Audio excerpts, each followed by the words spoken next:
agradezco que esté con nosotros aquí en el estudio a Silke de la Parra Silva, quien es representante de la colectiva Jishuka. Jishuka. Sí. Muy bien. Muchas gracias por estar aquí con nosotros, porque pues además es un tema que nos compete a todas y a todos, ¿no? O sea, no es una problemática solamente de las mujeres, porque como son ellas las que viven violencia, somos nosotras las que tenemos que atenderlo, ¿no? Exactamente. Gracias. Cuéntanos de qué se trata este mapa de las colonias allá en Morelia. Básicamente se hizo una sistematización de las alertas ALBA y de las alertas AMBER del año 2019, 20, 21 y lo que iba hasta ese momento, que se hizo un corte de 2022. Con esta información se pudo elaborar un mapa y se pudo identificar ciertos patrones. Y dentro de estos patrones pues se identificaron 17 colonias de 800 que tiene Morelia, que concentran entre el 33% de los últimos avistamientos, o sea, de las alertas AMBER, y del 35%, o sea, de los últimos avistamientos de las alertas ALBA. Okay. Cuando digo último avistamiento es el último lugar donde se les vio, se tuvo contacto y no se supo más de una niña, adolescente o mujer. Ok. Y bueno, esta es parte de lo que se vio en estas colonias, ¿no? En donde se vieron a estas mujeres. Ahora, ¿qué pasa? ¿Por qué nada más se les vio ahí?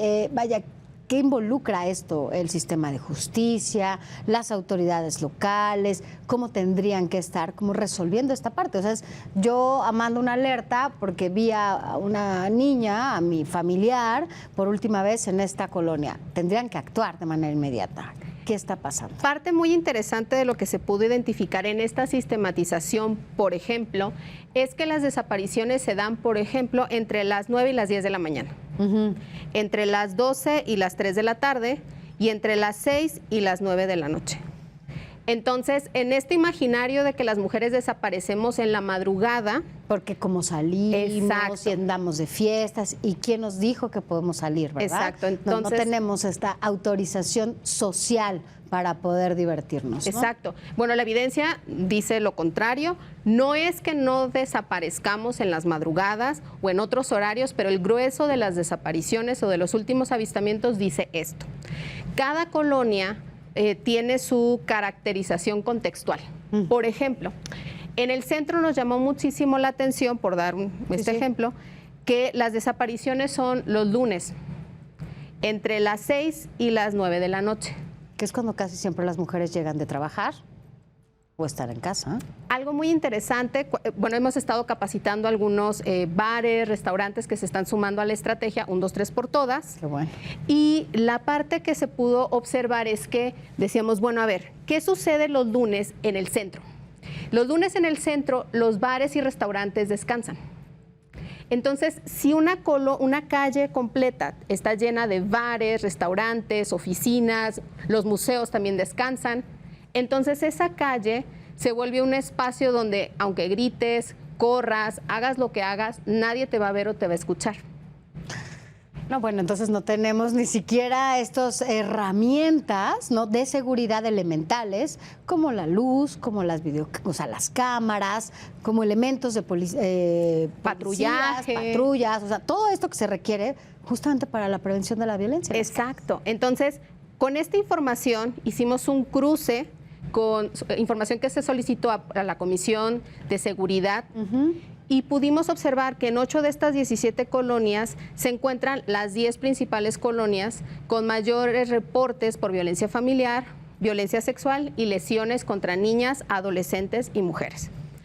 Y en una reunión también de cruce de información con la Fiscalía de Búsqueda de Personas, pudimos observar que existe un mosaico de razones por las que una niña, adolescente o mujer pudiera desaparecer. ¿Cómo cuáles? Por ejemplo, llama la atención que el 4.5% de lo que iba de enero a abril de 2022, que fue el corte de la información que se nos brindó, son mujeres que tienen un padecimiento de salud mental. Por ejemplo, Alzheimer, demencia senil.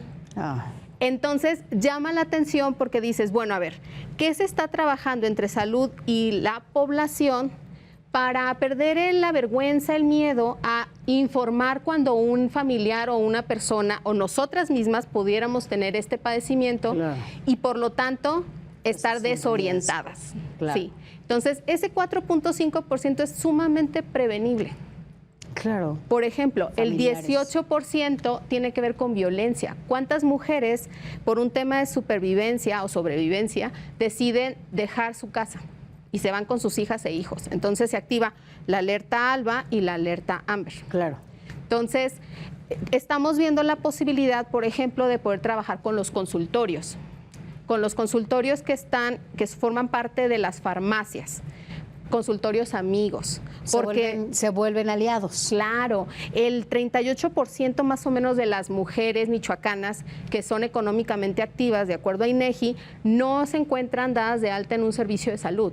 Entonces, ¿a dónde van si tienen un evento de violencia? A estas farmacias, a estos consultorios. Y además, ¿dónde se pueden cuidar o resguardar? Por ejemplo, cuando van con sus hijos, muchas de ellas salen con sus hijos y sus hijas a refugiarse en algún espacio. No sé, también, por ejemplo, si se han implementado algunos nuevos refugios anónimos, porque tienen que ser anónimos, para que lleguen estas mujeres a cuidarse, ¿no? Exactamente, sí, se han activado nuevos refugios, eso es una gran noticia también, pero en la parte de esta estrategia, una vez que tuvimos esta información, lo que hicimos fue elaborar la estrategia 1, 2, 3 por todas. ¿Por qué? Porque a todas hay que localizarnos y a todas hay que apoyarnos.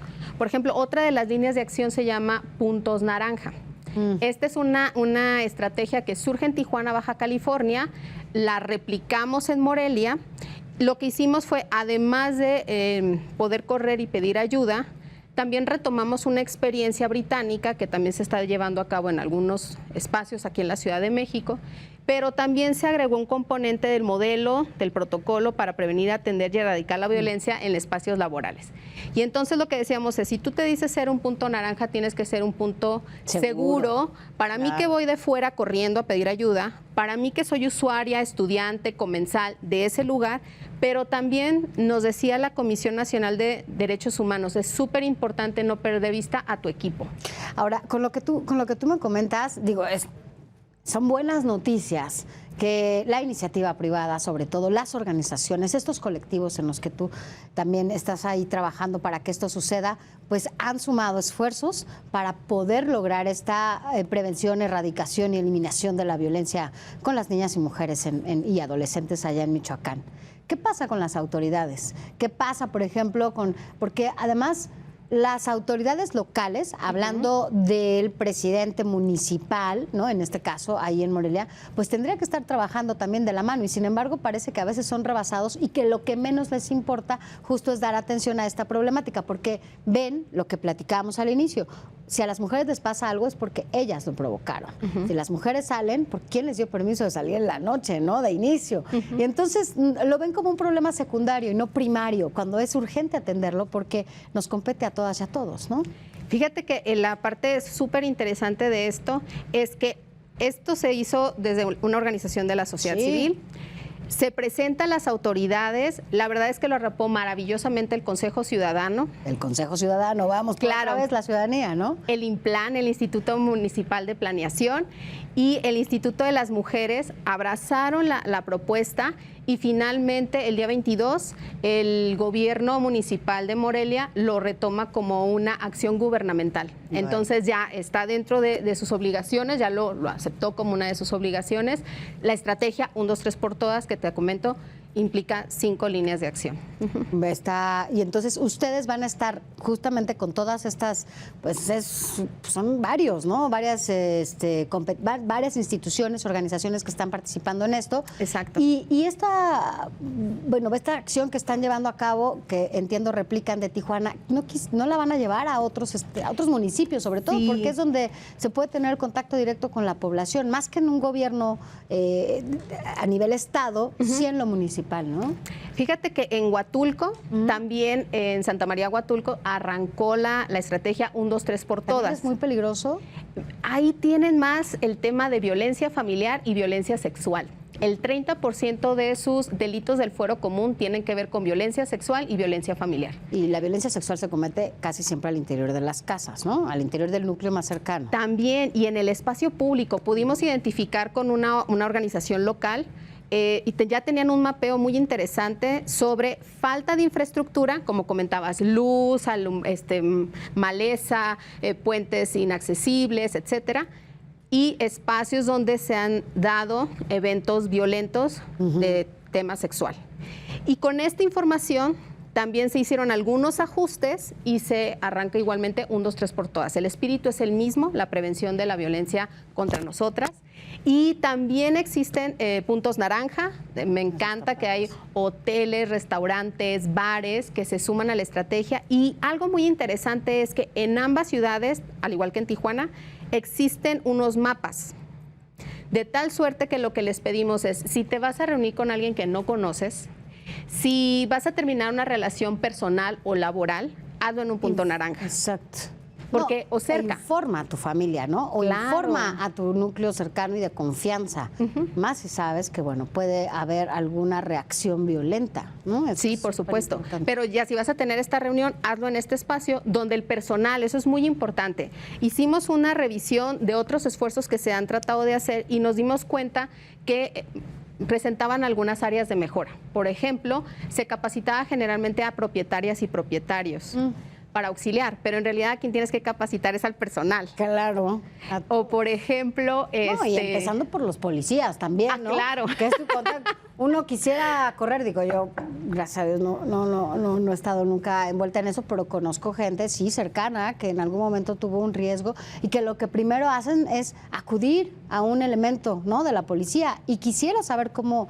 Pues ellos mismos no saben cómo reaccionar, ¿no? Claro. A esta situación. Entonces, la verdad es que este tipo de acciones, por eso estamos aquí, porque además Morelia es uno de los lugares que no solamente a las mujeres, sino también en general a la sociedad lo tiene muy lastimado, ¿no? Y creo que